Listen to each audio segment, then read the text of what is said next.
Okay, so here in this position, we can immediately see that white is up a piece. So therefore, unless black has some kind of possibility of creating a threat that white is unable to successfully meet, then the result is clear: white will win. So now, as the black player, if you don't want to resign, you have to try and figure out what is going to pose the biggest problems for your opponent. And here, black can consider one of two moves. He can play the move b5, which would create a discovered check on the white king. Or, if not for b5, he can also play the move queen to f7. Now, the move queen to f7 lines up the queen and rook against the bishop. Now, what's interesting about these two moves is that on the face of them, they are quite obvious, right? I mean, the move pawn to b5 is not even really a threat, it's simply a check. And the move queen to f7 is a very easy threat to spot. That's one thing that hopefully by now you guys realize, which is that there is value in disguising our threats. So in neither case does black have the element of surprise. So therefore, his choice should be informed by which one of the options gives white the possibility of going wrong, makes it more likely that white will go wrong. We should understand that if white defends against the threats correctly, he will win. Let's see what the danger is against the move b5. Well, the danger against this move is that white has three options: king to h1, block the check with the queen, or block with the rook. And of those three options, two of them lose. If king to h1, then rook takes bishop, it's checkmate. And if rook to d4, this is the less obvious one. Black now has a very strong threat here. He gangs up on the rook on d4, simply threatening to win the full rook. And because white actually has no way of defending it, he loses the material and probably with it will lose the game. However, if the queen goes to d4, then there are no more threats. Nevertheless, I suspect that black should probably go for the move b5 because it gives white two possibilities of going wrong. And then play the move queen to f7, which still creates this original threat on f1. However, things are not so simple because the fact that the queen has been invited to defend here from this dark square takes a little bit of the sting out of this move queen f7. To understand what I mean, let's go back to the starting position and let's imagine that black instead plays the move queen to f7. Now the white queen remains on e4, unlike in the previous example after the moves b5 and d5. So therefore, if white, let's say, responds to this threat by playing bishop takes a6, he will lose because of this secondary threat hidden within this move. Queen f2 check, king has to go to h1, and now the clever queen sacrifice. Queen f1, bishop takes, rook takes, and it is back rank checkmate. So that is kind of black's choice. Does he want to play the move b5 and invite two possible mistakes? But if white responds to the threat correctly with queen d4, then he loses a little bit of the sting that the immediate queen f7 would contain. This kind of a practical choice is always present for every chess player, I think, beyond a certain level.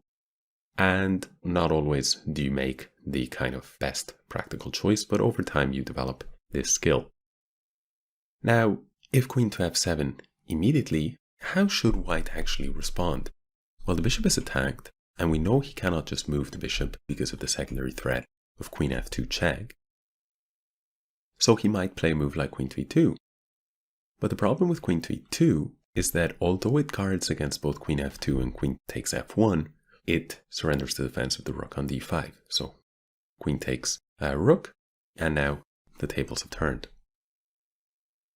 So instead here, white would need to play the move queen to f3. This continues to cover the rook and parries both queen f2 check and queen takes bishop. After this, black can resign because there are not really any good ways of creating further threats. And if queen takes queen, pawn takes, rook takes, sure, white has had to give up a pawn, but after bishop takes a6, he will recover it and he is up a clean piece. So this will be quite straightforward win. So that is the second example. And now I'm going to show you a third position and the final position. This position here is pretty dire for white, because even though he has a queen, the material balance is in black's favor by quite a lot. Black has 4 pawns.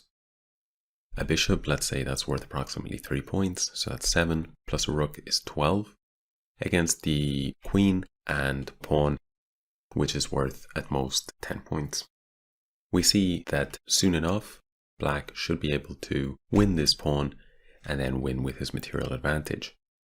So white should instead create some kind of a threat, and he can use this pawn on f6 combined with the queen, so he can play the move queen to e3.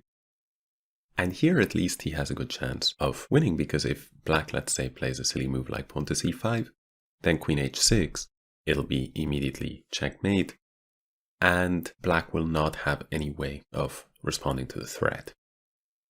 Instead, what black should do is play some kind of a rook move so that he's prepared to meet the threat now with bishop to f8. This is priority number 1 for black, and after this, then sooner or later, the pawn should fall and the game with it. Let's take a little bit of a modified example. In this position, let's add some material for white. Okay, so now the tables have turned, and with an extra knight, white here is winning. Not only because now he has the material plus, but particularly he can create a lot of threats with this extra attacking piece. White could begin here with the move queen to d2, same threat as originally, but if black now responded with the move rook to e8, then white would not play queen to h6, after which bishop f8 parries the threat, but instead he would play the clever move knight to f5. This move contains a very strong threat of capturing the bishop, followed by queen h6, after which there will be no defense. Additional to this, the move contains a very, very powerful follow-up if the knight is captured. Either queen to g5 or queen to g2 will lead to checkmate on g7 shortly after.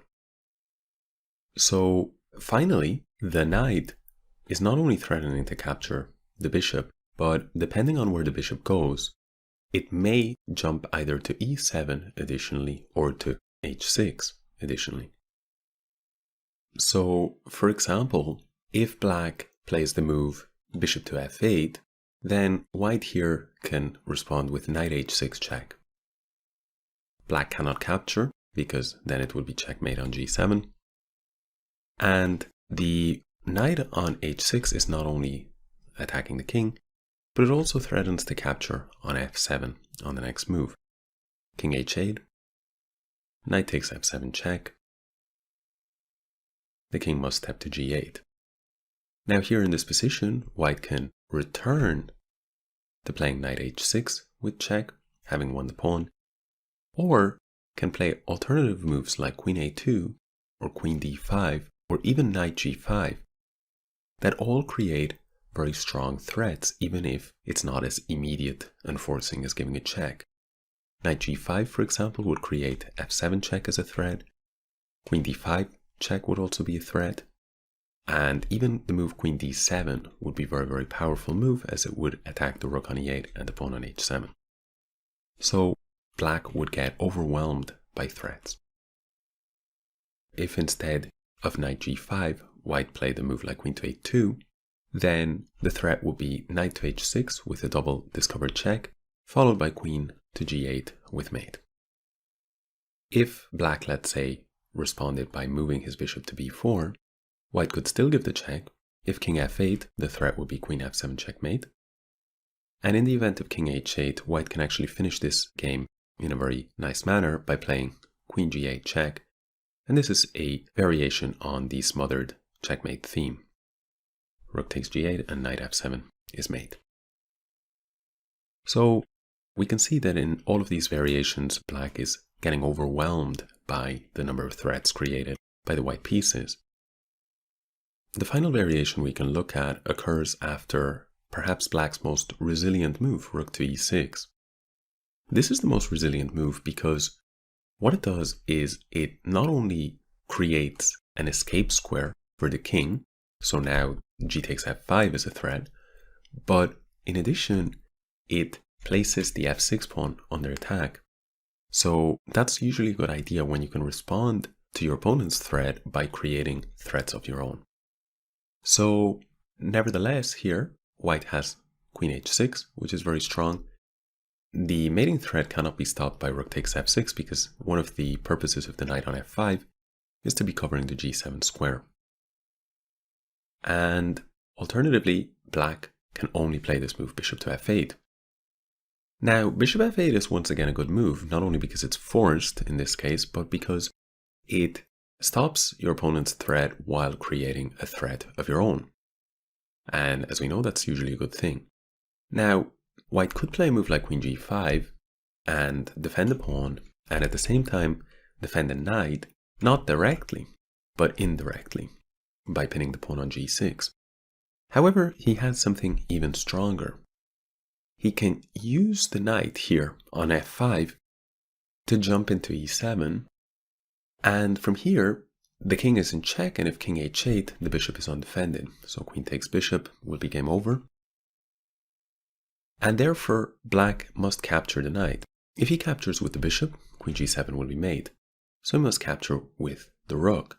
And now, just either f takes e7 or even the fancy move queen g7 check leads to the same thing. Bishop takes, f takes e7, and although white has had to give up a lot of material, it is impossible for black to parry the threat of promoting on the next move. Therefore, it's a win for white. Okay, that is it as far as introductions to creating threats go. What I would say is that threats are at the heart of chess and chess play, and that if you can, try to find opportunities where you create more threats against your opponent than he is able to parry. And this will oftentimes just automatically give you a winning position. In addition, when you see that your opponent can parry whatever threats you create, then try and find a way to mask some of your threats so that if your opponent is not on high alert, he may fall into what is essentially a trap of sorts. So that's what I would recommend to keep in mind, and we will be exploring the topic of threats further in future videos, so I will see you there.